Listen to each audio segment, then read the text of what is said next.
O jogo que estou jogando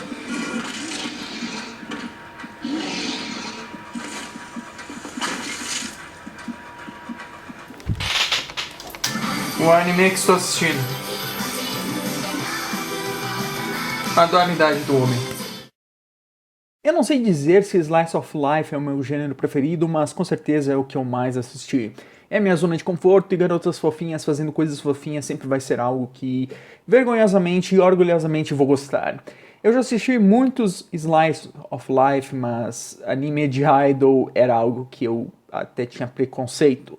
Love Live sendo o principal deles. Uma franquia multimídia que no Japão consistentemente está entre as maiores franquias com rendimentos e vendas. E isso inclui animes também. Praticamente todos os animes têm a mesma proposta, um slice of life de um clube de idols escolares. Eu adoraria descrever mais do que isso, mas como fã de slice of life eu tenho dificuldade até de descrever os meus preferidos. Me pergunte por que eu gosto de K-On! E eu travo. Anteriormente a minha impressão de Love Live era que era apenas uma franquia trash. Um tipo de franquia que gera conteúdo de pouca qualidade e sem inovação para atender o público que já alcançou, criando uma fórmula repetitiva como um anime gigantesco, interminável, com múltiplas gerações, reboots, sequências, spin-offs, etc. Algo como Pokémon, só que para idols. O estilo artístico também não ajudava nisso. Todo pôster de Love Live é tão idêntico um ao outro. Talvez se você já for fã do estilo artístico, deve achar cada um deles incrível. Mas a cara dos personagens e o uso de cores faz com que cada uma das garotas pareça uma cópia uma da outra, com um cabelo levemente diferente.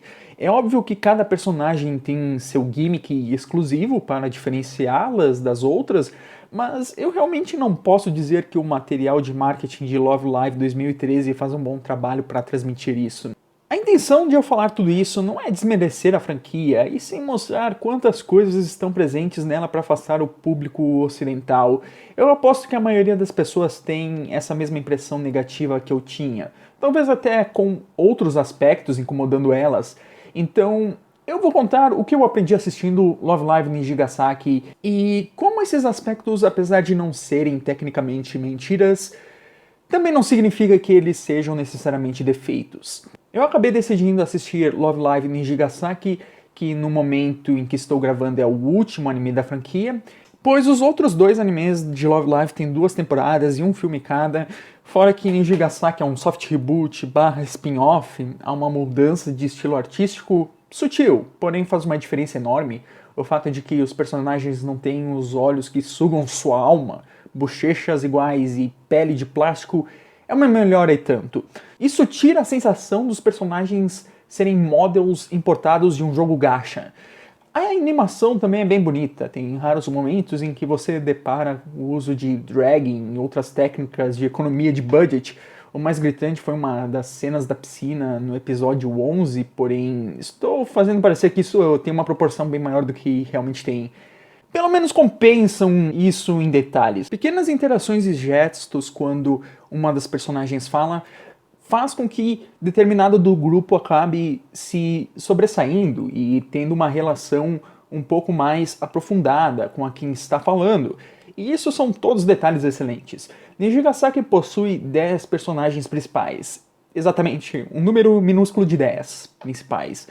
Antes de mais nada, todas elas compartilham certas características. Por exemplo, todas são educadas, animadas, felizes, apaixonadas, entre outros adjetivos positivos.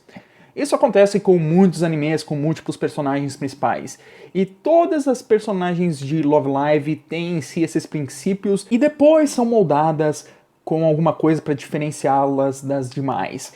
Numa discussão, 9, se não todas as 10 delas vão ter a mesma opinião, só que com reações levemente mais inclinadas para algum aspecto pessoal.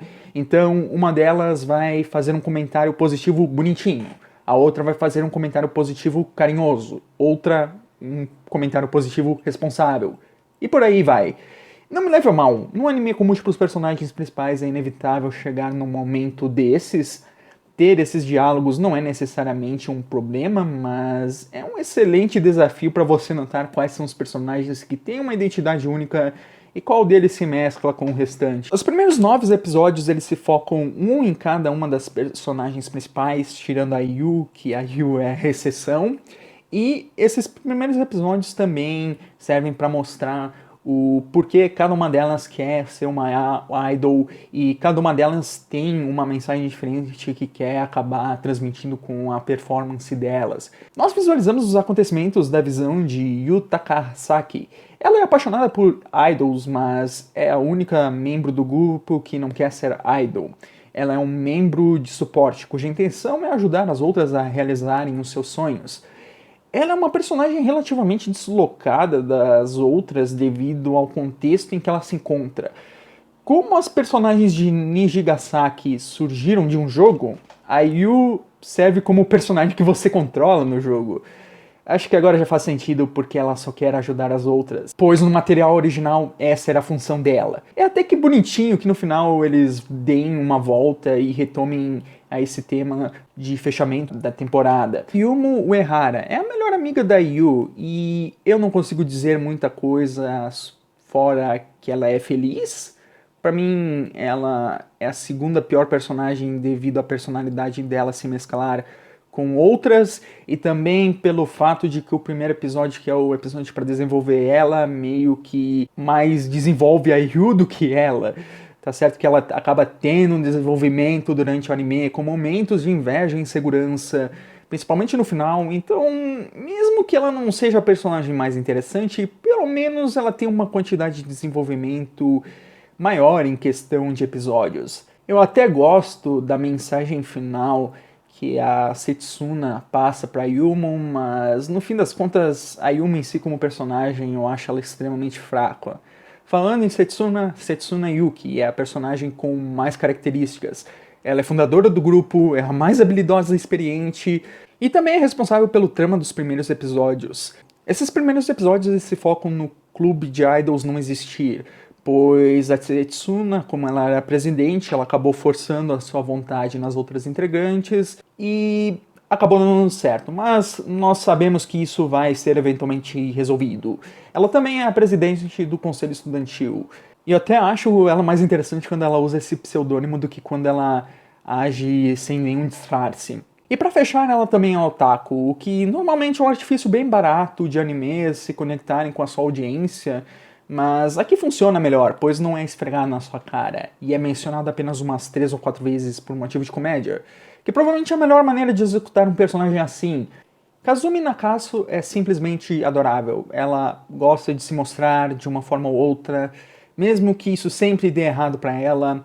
Ela é a primeira a discordar da Setsuna nos primeiros episódios, e é a que toma a iniciativa para ressuscitar o clube de idols. É meio engraçado como ela é a idol das coisas fofas, mas ela não vai pro estereótipo de moe. Pra mim, com certeza é a best wife, 11 de 10. Eu compraria um travesseiro se eu pudesse.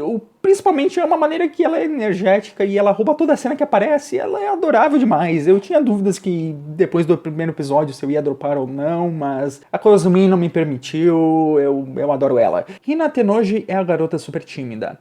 Ela tem dificuldade de expressar seus sentimentos de forma visível.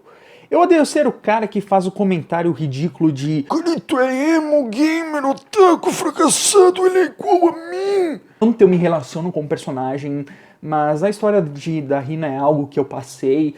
Por algum motivo isso não ressoou tanto comigo na hora em que eu assisti, e somente quando eu acabei pensando nesse vídeo que eu notei. De qualquer forma, ela é uma das melhores personagens, sem dúvidas. Ela tem a gimmick de usar um caderno para demonstrar expressões faciais, o que é engraçadinho. Ai Miyashita é a garota energética, esportiva, que anima todo mundo. Nem de longe um personagem profundo, mas eu adoro o positivismo dela. E não tem como não ficar extremamente feliz com a conversa dela com a Emma no episódio 4, quando a Emma fala que a Ai é extremamente incrível devido a toda a ajuda que ela faz. Falando nisso, Emma Verde, eu meio que me sinto mal por ela, pois ela é a personagem que as pessoas menos gostam do grupo. Ela não é a minha preferida também, o que é meio triste, já que não deram muita oportunidade para desenvolver ela. Então, a melhor forma de descrever a Emma é que ela é carinhosa e que ela morou na Suíça. Meio que é isso. Karin Asaka é a mais madura de todas. Ela é extremamente carismática e normalmente é quem põe a verdade na mesa. Obviamente, ela não vai ser uma égua. Estamos falando de padrões de Love Live, obviamente. O que provavelmente é para melhor, pois eu, por exemplo, costumo ser um cavalo inconscientemente com as outras pessoas. A Karin, com certeza, é uma das mais carismáticas. Kanata Konoe tem o meu design preferido. E também é que o design entrega já a gimmick. Obviamente, ela é a waifu que dorme muito e está sempre tranquila. Tem uma razão para ela fazer isso, e é ela cuidar da irmã menor. Ela também é extremamente responsável, apesar de dorminhoca e até possessiva a respeito de tarefas.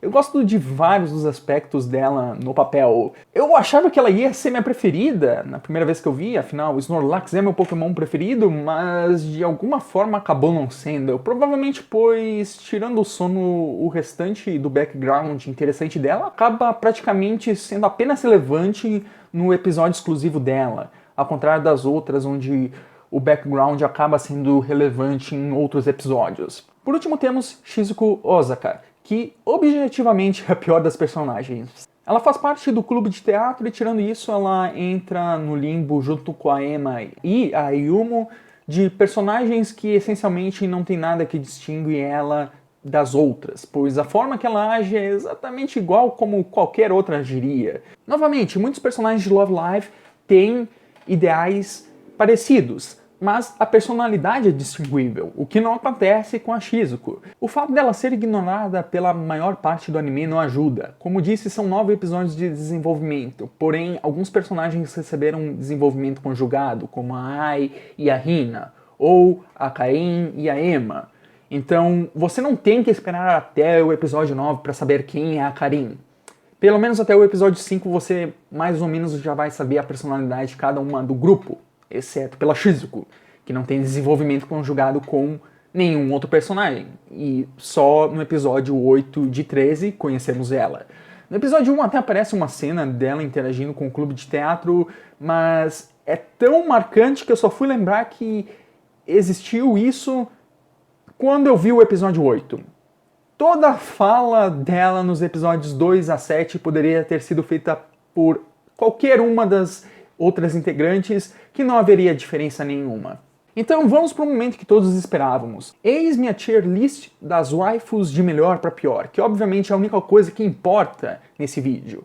1. Vou comprar um travesseiro do eBay. 2. Tela da Hina. 3. Karin. 4. Ai. 5. Setsuna. 6. Snorlax. 7. Protagonista de videogame. 8. Emma. 9. Yandere. 10. Shizuku.